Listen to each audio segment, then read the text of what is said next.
আসসালামু আলাইকুম, স্বাগতম সবাইকে কনিকের ক্লাসে। আজকে আমরা দেখব কনসেপ্ট নাম্বার 3, পরাবৃত্তের আদর্শ ইকুয়েশন যখন অক্ষের স্থানান্তর ঘটবে। সো আমরা এই টপিকটা পড়ার আগে আমাদেরকে প্রথমে অক্ষের স্থানান্তর ব্যাপারটা একটু বুঝতে হবে। অক্ষের স্থানান্তর ব্যাপারটা কি জিনিস? ধরো তোমার কাছে ওয়াই অ্যাক্সিস আর এক্স অ্যাক্সিস আছে, এদের ছেদবিন্দুকে আমরা বলি মূল বিন্দু, যেটার স্থানাঙ্ক 0,0। এখন কি হইল, তোমার এক বন্ধু এসে এই এক্স অ্যাক্সিস আর ওয়াই অ্যাক্সিসকে আঠা দিয়ে লাগাই দিল, আঠা দিয়ে লাগাই এদেরকে শিফট করে দিল, অর্থাৎ আগে 0,0 এখানে ছিল, তো সেটা কি শিফট করাই সেটা এখানে চলে আসলো, 0,0 কে শিফট করানোর পর সেটা ধরো এই বিন্দুতে চলে আসলো, ফুল অ্যাক্সিসটা এখন এখানে চলে আসছে। তারা যে অবস্থানে গেছে, আগে এই পয়েন্টটা ছিল 0,0, যে পয়েন্টে গেছে আগের অবস্থানের সাপেক্ষে, মানে আগের যে স্থানাঙ্ক ব্যবস্থা ছিল সেই স্থানাঙ্ক ব্যবস্থার সাপেক্ষে এই পয়েন্টের স্থানাঙ্ক হচ্ছে এটা আলফা কমা বিটা। এই পয়েন্টের স্থানাঙ্ক আলফা কমা বিটা, অর্থাৎ মূলবিন্দুর স্থানাঙ্ক এখন আলফা কমা বিটা। তুমি যদি এইভাবে শিফট করাও কোনো একটা রেখাকে, তাহলে দেখো তুমি এক্স অ্যাক্সিস বরাবর বিটা পরিমাণ শিফট করছো, ওয়াই অ্যাক্সিস বরাবর আলফা পরিমাণ শিফট করছো। এটাকে বলা হয় প্যারালাল শিফটিং। এই ব্যাপারটাকে আমরা বলবো parallel shifting of Axis, parallel shifting of Axis, এই জিনিসটাকে প্যারালাল শিফটিং অফ অ্যাক্সিস বলবো। তাহলে দেখো এইটা যদি আলফা কমা বিটা হয়, ওকে ফাইন। এখন আমি কি করলাম, এখানে একটা পয়েন্ট চিন্তা করলাম পি। এখানে স্থানাঙ্ক ব্যবস্থা কয়টা? দুইটা, একটা হচ্ছে নতুন স্থানাঙ্ক ব্যবস্থা, একটা হচ্ছে পুরাতন স্থানাঙ্ক ব্যবস্থা। পুরাতন যেটা আছে, পুরাতনটা হচ্ছে আমাদের পরিচিত, আমাদের জানা।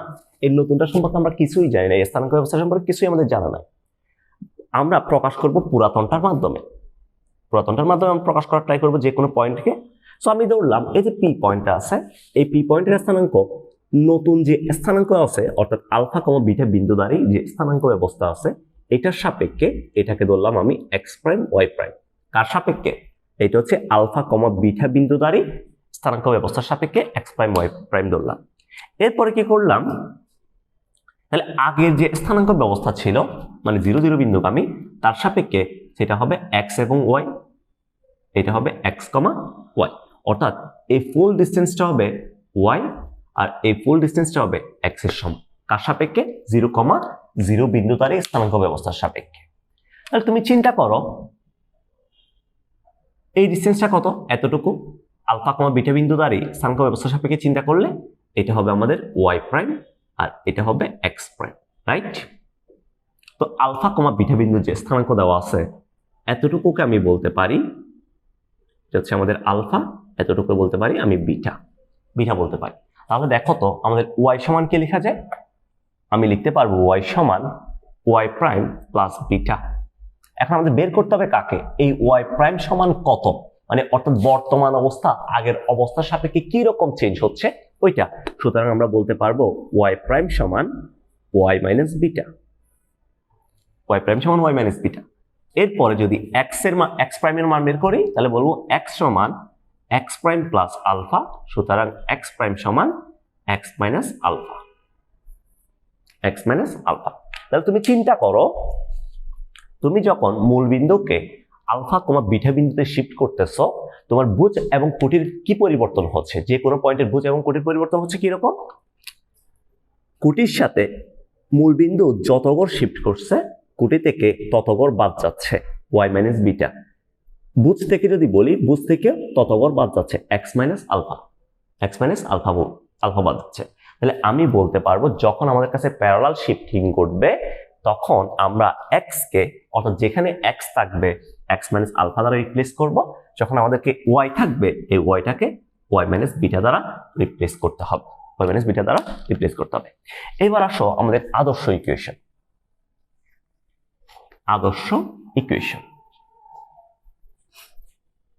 এই আদর্শ ইকুয়েশনের মধ্যে কেস 1টা খেয়াল করো। প্রথমে কেস নাম্বার 1,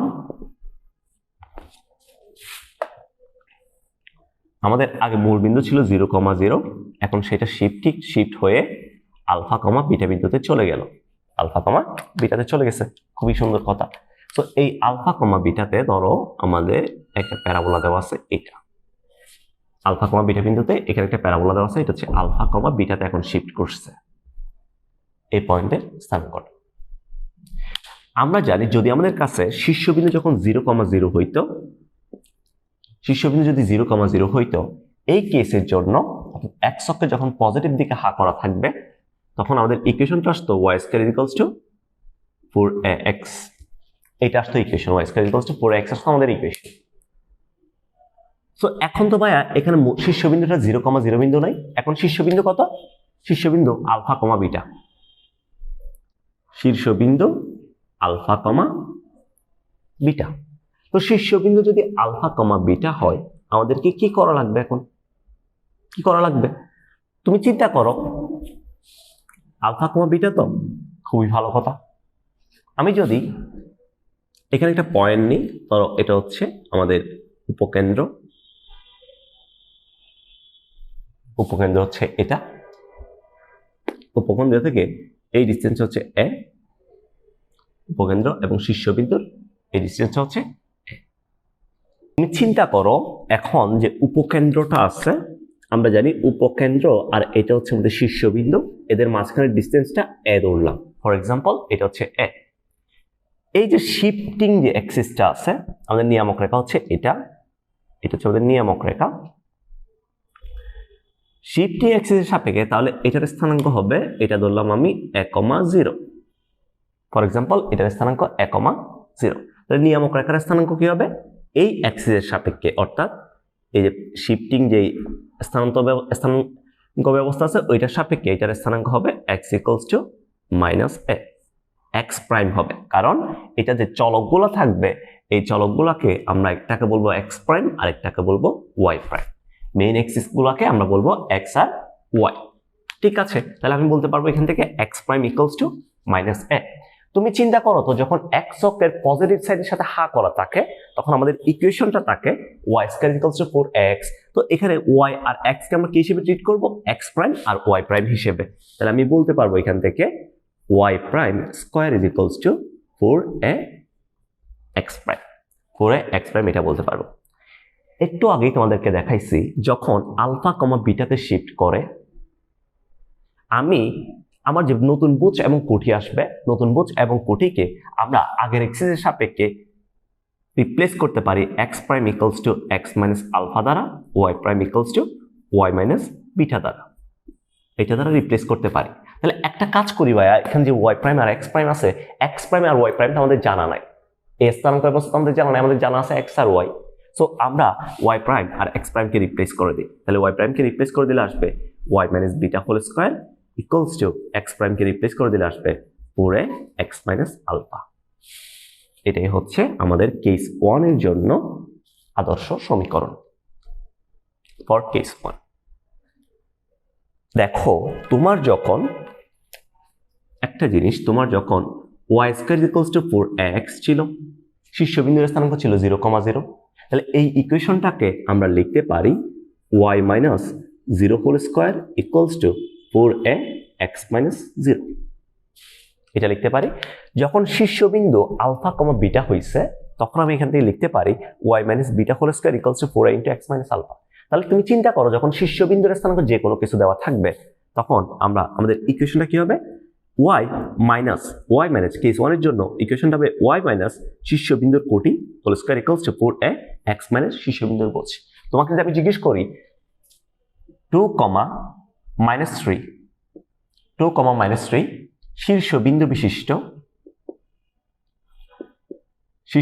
বিশিষ্ট পরাবৃত্তের সমীকরণ বের করো কেস 1 এর জন্য। ধরো কেস 1 এর বাকি শর্তগুলো তোমাকে দেওয়া আছে, পরাবৃত্তের ইকুয়েশনটা বের করতে বলছে। তাহলে তুমি কি বলবা? পরাবৃত্তের কোটি কত দেওয়া আছে? -3। তাহলে বলবা y - 3 whole square = 4a × x - alpha. আলফার জায়গায় দেওয়া আছে 2, x - 2। তাহলে এখান থেকে আমি পাবো y + 3 whole square = 4a × x - 2, 4a × x - 2। এটা হবে আমাদের অ্যান্সার। ক্লিয়ার? ওকে, ঠিক সেম ভাবে আমরা বাকিগুলোর জন্য, বাকি যে কেসগুলো আছে বাকি কেসগুলোর জন্য কেস 1, কেস 2, কেস 3, কেস 4 সবগুলোর জন্য সেম হবে। যেমন তোমাকে যদি আমি কেস 2 এর জন্য যদি বলি, কেস 2 এর জন্য আদর্শ ইকুয়েশন, তখন তুমি কি বলবা? যখন আলফা কমা বিটা বিন্দুতে শিফট করছে, তখন কেস 2 এর জন্য আমাদের ছিল y square equals two -4x, তো শীর্ষবিন্দু 0, 0। যখন আলফা কমা বিটা বিন্দুতে শিফট করবে, শীর্ষবিন্দু আলফা কমা বিটা বিন্দু হলে শীর্ষবিন্দু, তখন আমাদের ইকুয়েশনটা হবে y minus beta whole square equals to -4a into x minus alpha. এটা হবে তখন আমাদের অ্যান্সার। কেস 3 এর জন্য কি হবে? কেস 3 এর জন্য ছিল x square equals to 4ay, so এটার জন্য আমি পাবো x মাইনাস, বুঝে কে পরিবর্তন আসবে? বুঝে পরিবর্তন আসবে x মাইনাস আলফা, তাহলে x minus alpha whole square is equals to 4a y minus beta, এটা আসবে পরিবর্তন। অর্থাৎ তখন এটা ইকুয়েশন না হয়ে এই ইকুয়েশনটা হবে যখন আলফা কমা বিটা বিন্দু শীর্ষ। এরপরে কেস 4 যদি বলি, case 4 x square equals to -4ay ছিল, তাহলে এখান থেকে পরিবর্তন হয়ে আসবে x minus alpha whole square equals to -4a into y minus beta, এগুলো আসবে। যেমন তোমাকে যদি আমি বলি, ধরো একটা ম্যাথ করাই, ম্যাথ তোমাকে বলছে 2, -4 শীর্ষ বিশিষ্ট একটি পরাবৃত্তের সমীকরণ বের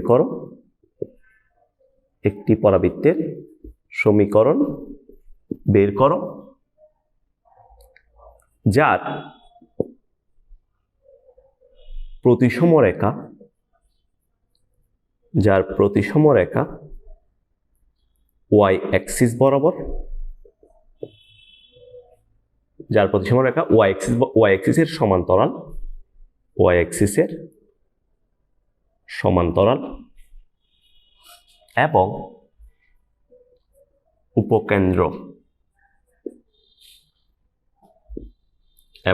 উপকেন্দ্র হইতেছে, ধরো উপকেন্দ্র বলে দিলাম তোমাকে 2, -3 বলে দিলাম, ফর এক্সাম্পল উপকেন্দ্র 2, -3 বলে দিলাম। তাহলে কি বলছি? 2, -4 শীর্ষবিন্দু বিশিষ্ট একটি পরাবৃত্তের সমীকরণ বের করো যার প্রতিসমটা y অ্যাক্সিসের সমান্তরাল এবং উপকেন্দ্র 2, -3 হবে। তুমি চিন্তা করো এই ব্যাপারটাকে একটু, শীর্ষ 2, -4 দেওয়া আছে, তাহলে 2, -4 যদি চিন্তা করি, 2, -4 হচ্ছে এখানে, এরপর উপকেন্দ্র দেওয়া আছে 2, -3, 2, -3 যদি হয় উপকেন্দ্র, তাহলে 2, -3 না, এটাকে তুমি দাও, তাহলে এটা যদি আমার শীর্ষবিন্দু হয়, এভাবে দাও, ধরো সেটা হচ্ছে 2, -3, তো এটা একই রেখা বরাবর থাকবে শীর্ষ এবং উপকেন্দ্র, এটা 2, -4। সো উপকেন্দ্রকে তুমি দিবা, করে যেহেতু চেঞ্জ নাই, বুঝে চেঞ্জ আছে, তুমি উপকেন্দ্রকে দাও, এটার স্থানাঙ্ক হচ্ছে 6, -4, যার স্থানাঙ্ক তুমি 6, -4 দাও, তাহলে আমাদের উপকেন্দ্র 6, -4 বলে দেওয়া আছে। ঠিক আছে, তাহলে আমাদের পরাবৃত্তটা হবে এটা। এখন তোমাকে পরাবৃত্তের ইকুয়েশনটা বের করা লাগবে। তো তুমি দেখো, তুমি এখানে কি দেখতেছো? শিফটিং গ্রাফ দেখতেছো। আমাদের যে শীর্ষবিন্দুটা আছে, শীর্ষবিন্দুটা শিফট করছে। পরাবৃত্ত যেটা আছে, এই যে পরাবৃত্তের উপকেন্দ্র আছে 6, -4। তুমি জানো শীর্ষবিন্দু থেকে পরাবৃত্তের উপকেন্দ্রে যে মধ্যবর্তী ডিসটেন্স আছে তাকে বলি আমরা এ, এই ডিসটেন্সটাকে আমরা এ বলি। তাহলে এ সমান এখান থেকে কত পাবো? √6 - 2 whole square plus -4 + 4 whole square, তো 0 স্কয়ার ইকুয়ালস টু, এখান থেকে পাবো 4, এর সমান আসবে 4। তো আমরা যখন শিফট ঘটে, এটা কোন দিকে শিফট করছে দেখো তো। আমাদের প্রতিসম রেখা y অ্যাক্সিস বরাবর বলছে, প্রতিসম রেখা y অ্যাক্সিস না, এটা x অ্যাক্সিস বরাবর দাও, x অ্যাক্সিসের সমান্তরাল, প্রতিসম x অ্যাক্সিসের সমান্তরাল। তাহলে আমি বলতে পারি যেহেতু 4 দেওয়া আছে, ইকুয়েশনটা আসবে এটা y square equals two 4x k1 এর সমতুল্য।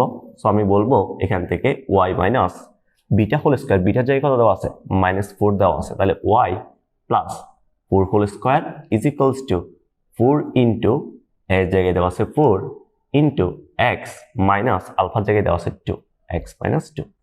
এটাই হচ্ছে আমাদের এই প্যারাবোলার সমীকরণ। প্যারাবোলার সমীকরণ আসবে এটা।